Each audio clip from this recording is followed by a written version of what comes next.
Enjoy this wonderful talk from Eckhart today about conversations that shall maybe become a little bit better. There is some potential of too much emotional conversation. Yeah, enjoy listening, and the last part you have to listen. There it's very detailed about this issue. Enjoy, enjoy, enjoy.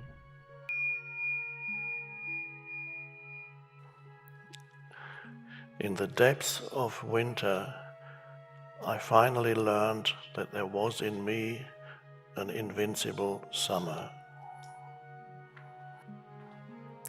And obviously, winter and summer are used metaphorically. In the depths of winter, I finally learned. Finally means he spent quite a long time in the depths of winter. I finally learned that there was in me, or maybe he said there is in me, because that is the timeless. If he didn't say is, he should have said is, would have been even better.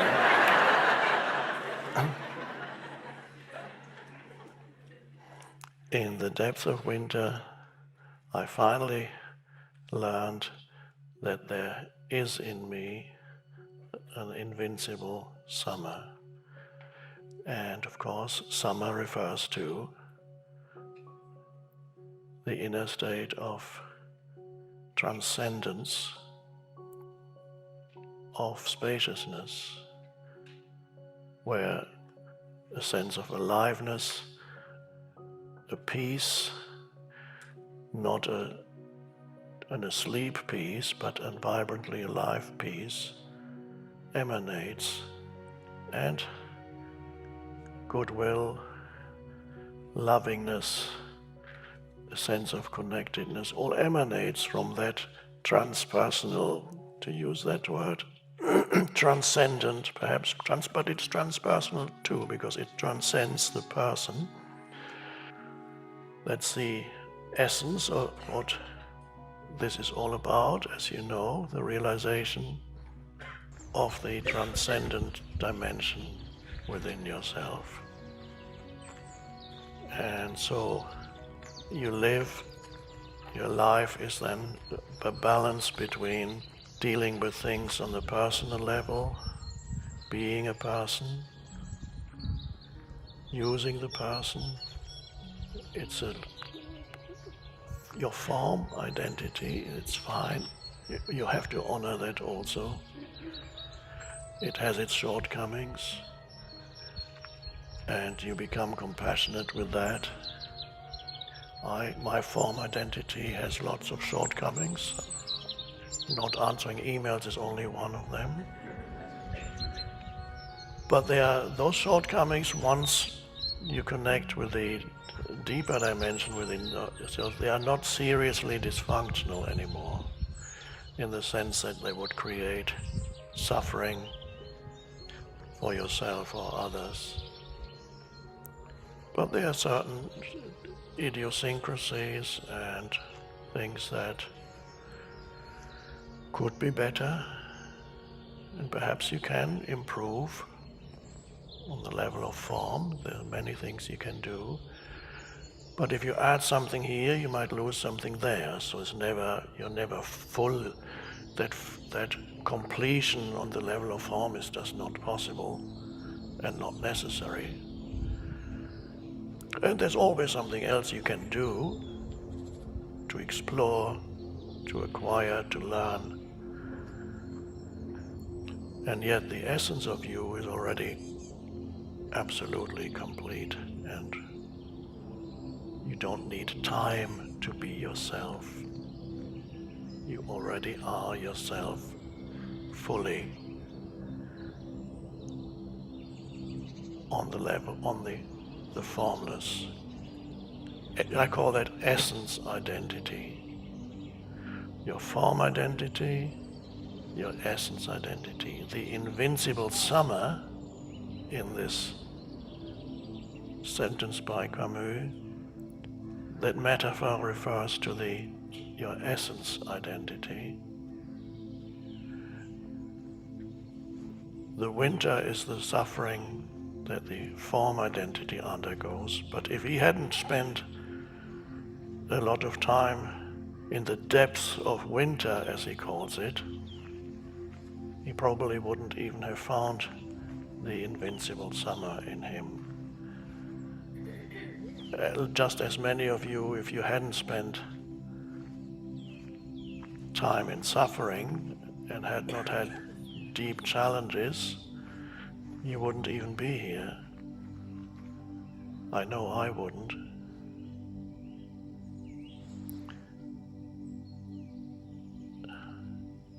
One thing you need to be careful about, the moment you start to speak, you remember last night we looked at ways of interacting to bypass the mind, which quickly can bring up the ego. The ego is mind-based, a mind-based sense of identity, and we saw these video clips where people just looked at another human, so you bypass all that, so it's easier if you're not even engaging in any dialogue, so you're not even attempting to connect on the conceptual level, which can quickly, completely pull you into that dimension of thought and back into ego. The moment you completely identify with the thought, it becomes part of your ego. Thought in itself is not ego, it's just thought. Complete identification with a thought that arises would be part of your ego. Emotion is not ego, but complete identification with an emotion that arises will become part of your ego. So the ego is complete identification with form, and the primordial form is thought form. Of course, the ego also identifies with the physical form, but more importantly, underlying that is identification with thought forms. So the danger is, yes, to be present when you are not being challenged by other humans and interacting with other humans on a verbal level. It's easier. The challenge comes the moment you start to engage in a conversation with someone. And then the challenge is to have some of your awareness in the underlying awareness, stillness, to be aware of that underlying spaciousness, so there is not complete loss of stillness even while you speak. That's a skill. It requires vigilance to see that you are not dragged along with a mind stream as soon as you start to open your mouth and words come out. So you're very present, and then somebody says something, and then you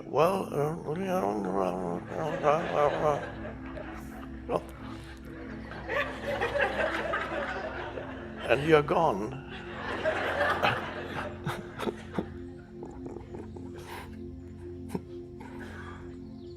And then it gets worse because the other person has a slightly different opinion, and then it amplifies your mind stream. And then, because it's all, you're just totally in your form identity. And something is terribly important now. Something has become so important, much more important than anything else, like your essence identity. It's disappeared completely. Within 3 minutes, 2 minutes, it's gone.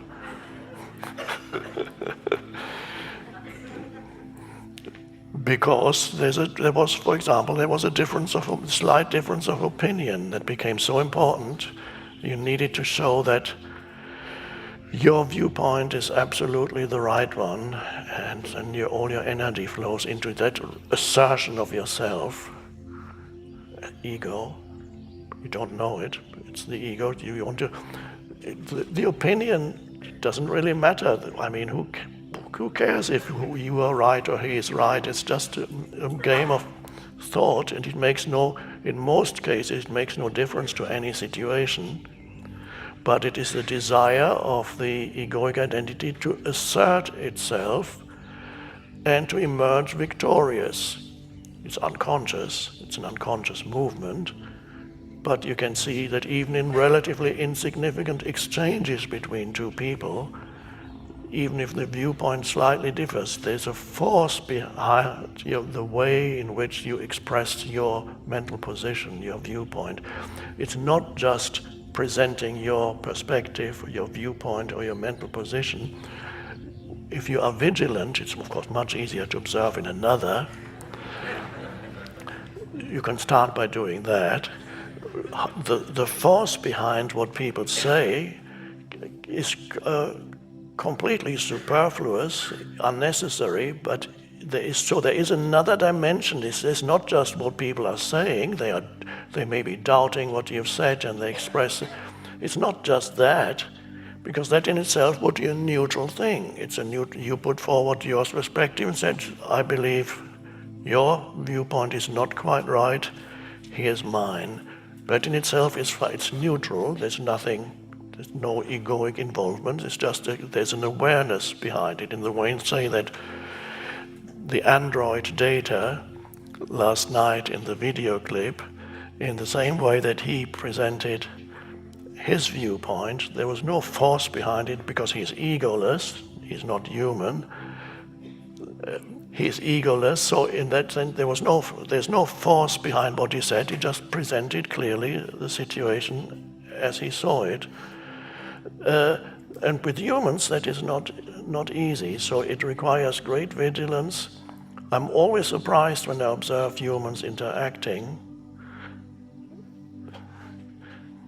My initials are E.T., so I call them human.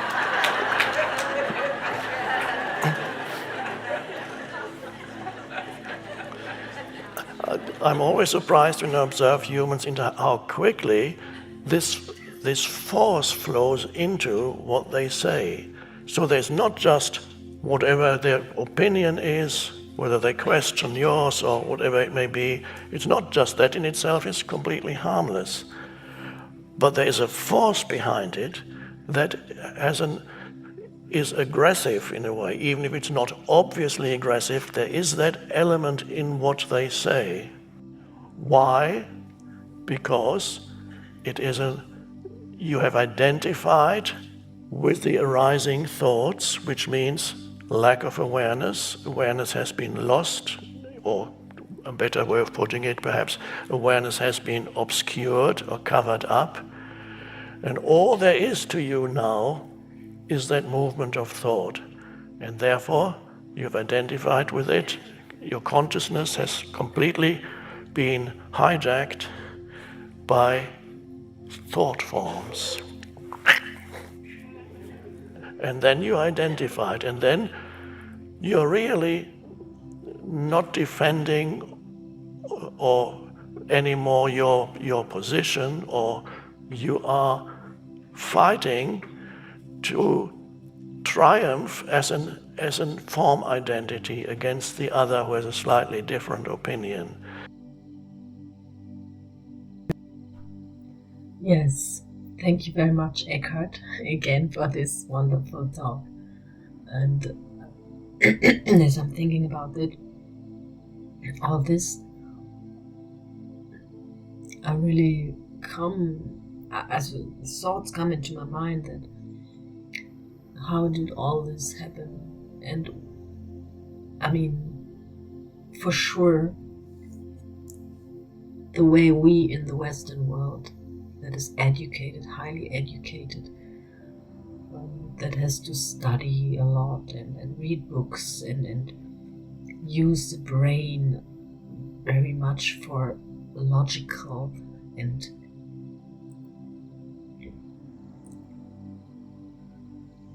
let's say dead material thinking, I would call it, without sensing, without intuition, without feeling, Have we ever had a subject in school that is about intention, about intuition, about a function of emotions, about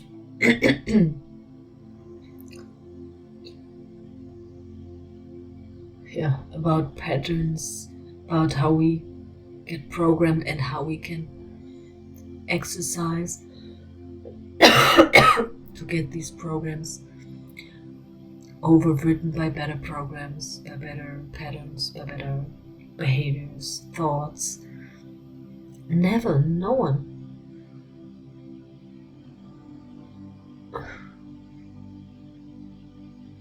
Instead of having like all these subjects about how to calculate, how to interpret, or how to write a diktat correctly, like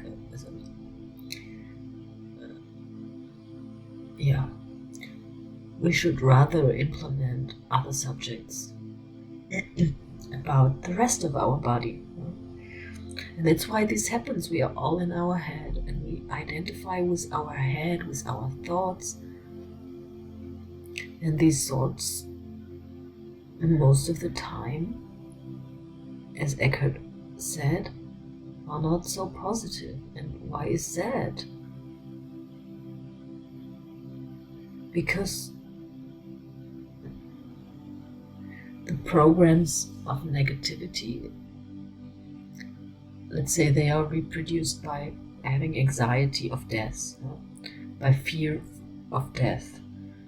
So the alarm programs are very important to stay alive. And also stay alive means keeping the form that you are, that you identify with. And the form you identify with is also made by thoughts. Who am I? What do I like? What do I not like? These are all identifications you decide to tell you that you are you. Juliana is the one who likes this, who does this, who looks like this, who has this color of hair, who has whatever.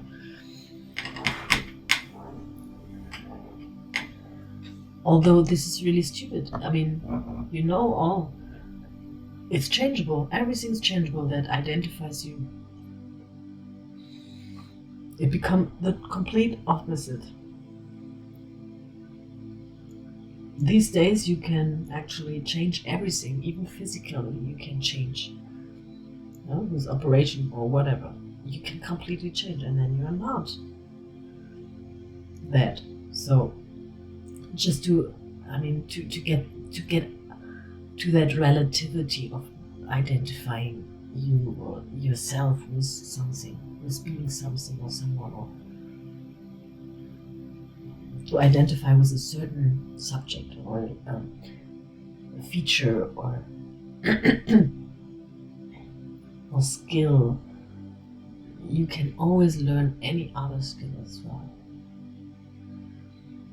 Yeah, I think that's really important to understand that how it happened, and now to decide, okay,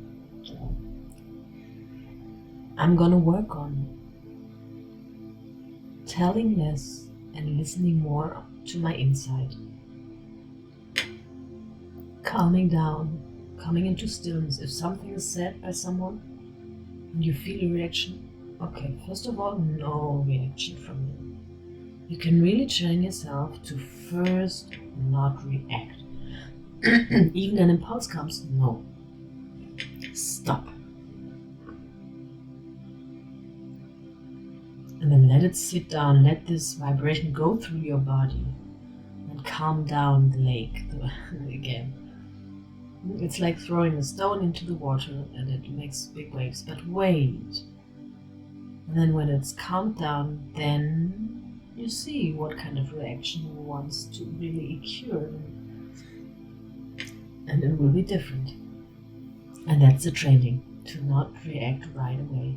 I know that is really the most important thing that we have to learn.